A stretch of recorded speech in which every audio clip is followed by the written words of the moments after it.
Hey guys, it's Hunt for Games, and I'm continuing down the road of trying to understand this new world of Final Fantasy XI in 2016. In line with that, because I was so confused about it at first, I figured I'd do another video of the first steps of what to do once you've hit 99, or if you're coming back to the game with a fresh 99. Just to get rolling, to get the new gear, to get the new fights, all the new stuff. Now if you haven't already, you should probably check out my other video on the top 5 new things that have come to Final Fantasy XI that have totally changed how it played. It was stuff that was really helpful to me, and it'll get you rolling with this next stuff if you haven't done it already.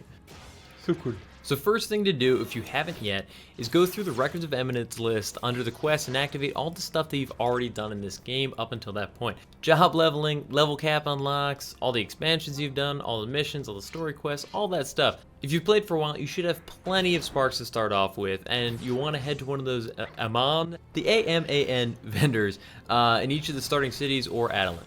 Then you can check out what kind of gear you can initially acquire just with those sparks. The funniest part about the AMAN vendor gear choices are that they all look like crap. It's all like level 5 gear that's really amazing, but it looks like level 5 gear. In my opinion, best slot to upgrade right away is the weapon. You can immediately grab an level 117 weapon that's actually pretty solid. And a lot of the jobs don't have a cheap option on the auction house to get you rolling, so the weapon's a great choice. After the weapon, head to the auction house and see if there are any cheap options around I-114, I-117. They can kind of just fill in a couple slots and get you sort of at a solid level of gear set for 99. Then you're welcome to fill out any spots that you can't find in the auction house from gear from the AMAN vendor. But you may want to save the rest of those sparks for some of the other upgrade options I'm going to go into in a little bit. So they're like, sure, please buy some of this gear, be amazing. But as soon as you do, you're like, I look awful. I just look terrible. Next, and this is just my recommendation, is just fill out some of those merit upgrades that you avoided back at the 75 cap. Mirroring is so much easier now with the awesome gear and the good batch of trust following you around, just how the game is set up these days. Find a good spot in Eshka, Adeline, and just start pounding away. Especially if you've got some Record of Eminence bonuses going at the same time, you'll count out merits very quickly. Then you can max out some of those awesome meritable abilities if you haven't done it already, as well as physical skills, magical skills, and definitely the actual weapon skills that you can get through merit points. There is some weird stuff going on because I was level 98 as Blue Mage, and I was awful. I hit 99 and equipped 2 pieces of gear, and I was like... Most of the weapon skills I've seen that you can acquire through merit points are some of the best in the game. And because merits are so easy to come by now, it's not a bad idea to get them going through the upgrade process. I remembered I always wanted these weapon skills, but I just couldn't justify putting 20 merits into a weapon skill that wouldn't even be fully upgraded. On a job I might use half the time. But now that I'm focusing on one job and merit's a lot easier, it's yes, I'm gonna definitely get that weapon skill.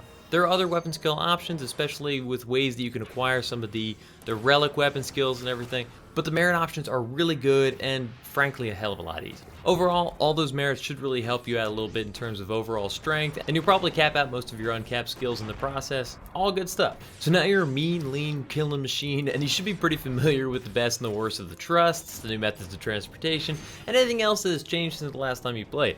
Now let's start working on those gear upgrades. As is the standard with Final Fantasy XI, there are a million ways to go about this, but my best advice would be to pick one job at a time and just focus on it. Now there may be better options than the following suggestions I'm about to give, and please let me know if there are, but this is what I've come across so far.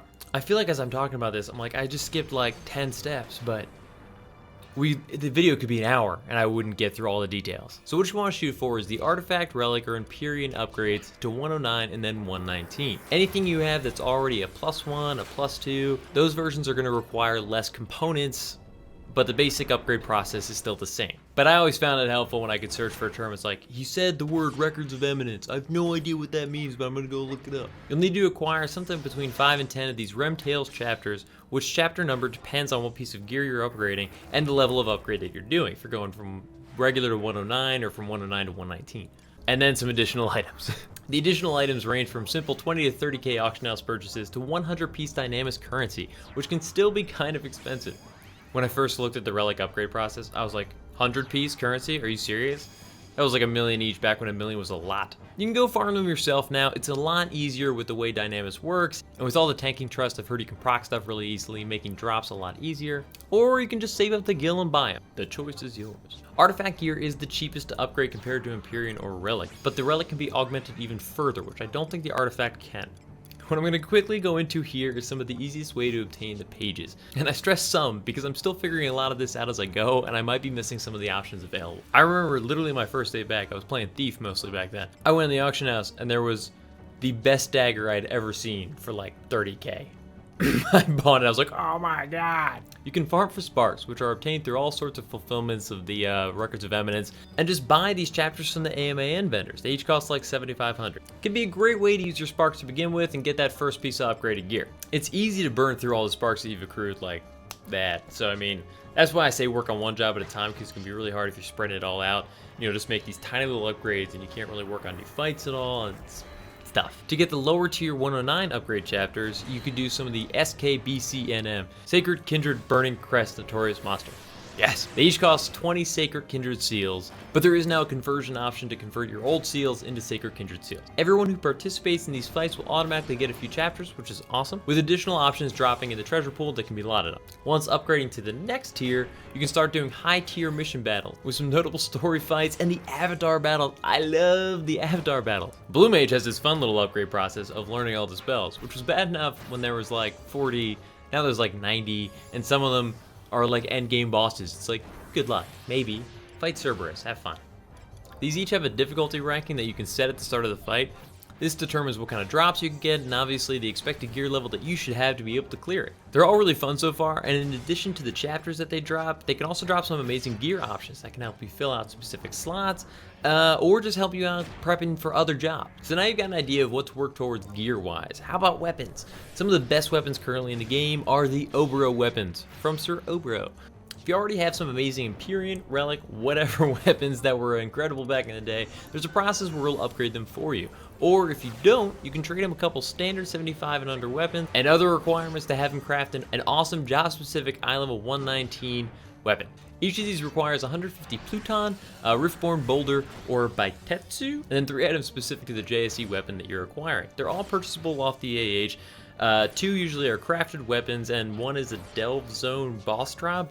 Long story short, they're expensive, but they're some of the best weapons in the game so far, so it's totally worth working towards. Alright, last one, and this one is all based on what I've been told by friends because I'm still just starting to understand this whole progress path.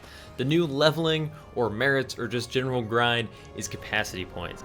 At 99, maybe a little earlier, you start getting these capacity points. You literally get capacity points like at the rate that you get old experience points. It's like, oh, you got 150. Shane 2, you get 200, while I'm getting like 4K XP. So it's kind of this weird little mental thing. They're like, oh, you just got 4,000 experience points. Don't you feel great? And I'm like, yeah, but I only got like Chain 2, 200 capacity points. At 30,000 capacity points, you get a job point, which can only be sent on the job that earned it. And each provides slowly improving bonuses to the job. The key point here, as I understand it, is that there's incremental gifts for a certain number of job points that you have invested into a job.